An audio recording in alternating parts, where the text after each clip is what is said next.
আজ আমরা বাংলা উইকিপিডিয়ার ২০ বছরের এক অবিশ্বাস্য জনির গল্প শুনব। মানে ভাবুন তো একবার, ছোট্ট একটা ধারণা থেকে কিভাবে এটা একটা গ্লোবাল নলেজ রিসোর্সে পরিণত হলো, সেই অসাধারণ গল্পটাই আজ আমরা দেখব। আচ্ছা, একটা এনসাইক্লোপিডিয়া বা বিশ্বকোষ তৈরি করতে ঠিক কি লাগে? মানে একদম শূন্য থেকে শুরু করে পুরো একটা বিশ্বকোষ। কাজটা যে কি বিশাল, সেটা কি আমরা কল্পনা করতে পারি? আর সেই কাজটা যদি এমন একটা ভাষার জন্য করতে হয় যে ভাষাটাকে ইন্টারনেট তখন প্রায় চিনতই না, তাহলে চ্যালেঞ্জটা ঠিক কোন পর্যায়ে পৌঁছায়। হ্যাঁ, এটাই ছিল বাংলা উইকিপিডিয়ার শুরুর দিকের গল্প। তো চলুন, এই অসাধারণ জার্নিটার প্রত্যেকটা ধাপে আমরা একটু ঘুরে আসি। দেখব কিভাবে সেই ডিজিটাল নীরবতা ভেঙে অনলাইনে প্রথম বাংলা শব্দটা লেখা হলো। জানব কিভাবে সমস্ত প্রতিকূলতার বিরুদ্ধে একটা কমিউনিটি একসাথে লড়েছে। আর শেষে দেখব জ্ঞানের বিস্ফোরণ আর ভাষার গভীরে লুকিয়ে থাকা কিছু দারুণ চ্যালেঞ্জের গল্প। চলুন আমরা একটু টাইম ট্রাভেল করে একবিংশ শতাব্দীর শুরুর দিকে ফিরে যাই। ভাবুন তো, সেই সময়টায় ইন্টারনেটে বাংলা ভাষার অবস্থা ঠিক কেমন ছিল। সারা পৃথিবীতে তখন ২৩ কোটিরও বেশি মানুষ বাংলা ভাষায় কথা বলে। অথচ অবাক করার মতো ব্যাপার হলো, এত বড় একটা জনগোষ্ঠীর ভাষার জন্য ইন্টারনেটের দুনিয়ায় তেমন কিছুই ছিল না, একটা বিশাল শূন্যতা। সমস্যাটা ছিল ঠিক এখানেই, একটা ডিজিটাল শূন্যতা। আমাদের নিজেদের সংস্কৃতি, ইতিহাস বা দেশ নিয়ে জানতে হলে নির্ভর করতে হতো ইংরেজি তথ্যের ওপর। বাংলা ভাষায় একটা নির্ভরযোগ্য অনলাইন বিশ্বকোষের অভাব যে কতটা ছিল, তা বলে বোঝানো যাবে না। তাহলে প্রশ্ন হল, এই বিশাল শূন্যতা পূরণের কাজটা শুরু হলো কিভাবে? কারা নিল সেই উদ্যোগ?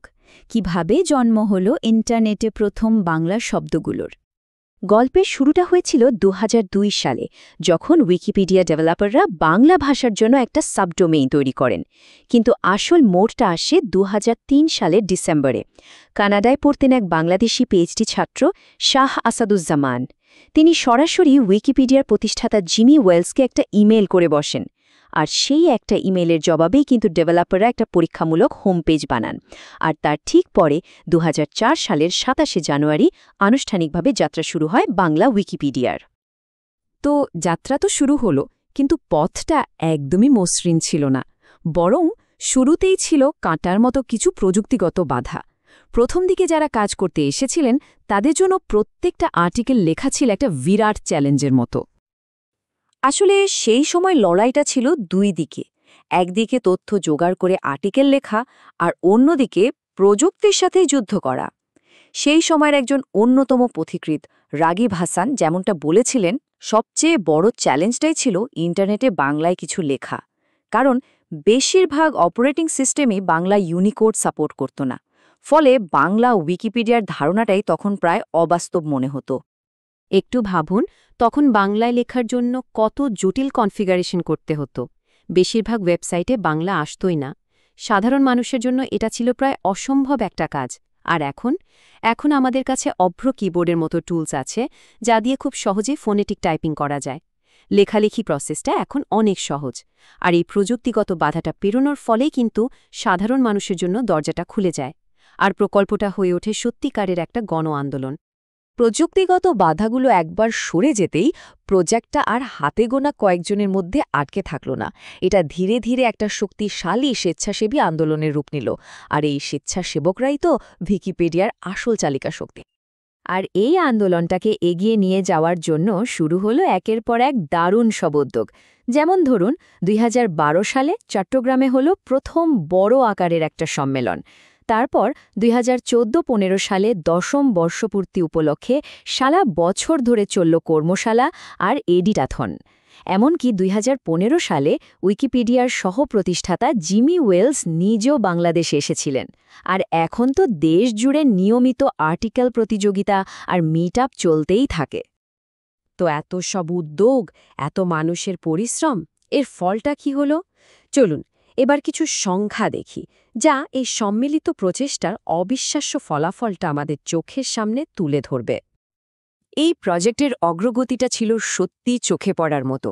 দেখুন, 2006 সালে আর্টিকেলের সংখ্যা ছিল 10,000। সেখান থেকে 50,000-এ পৌঁছতে সময় লেগেছিল, কিন্তু তারপর 2020 সালের ডিসেম্বরে এটা 1 লক্ষের বিশাল মাইলফলকটা ছুঁয়ে ফেলে। আর আজ তো সংখ্যাটা 2.25 লাখের কাছাকাছি। এটাই তো এর ক্রমবর্ধমান জ্ঞানভাণ্ডারের জীবন্ত প্রমাণ।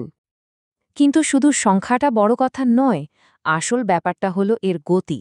ভাবুন, প্রথম 50,000 আর্টিকেল লিখতে সময় লেগেছিল 13টা বছর, আর তারপরের 50,000 আর্টিকেল লেখা হয়েছে মাত্র 3 বছরে।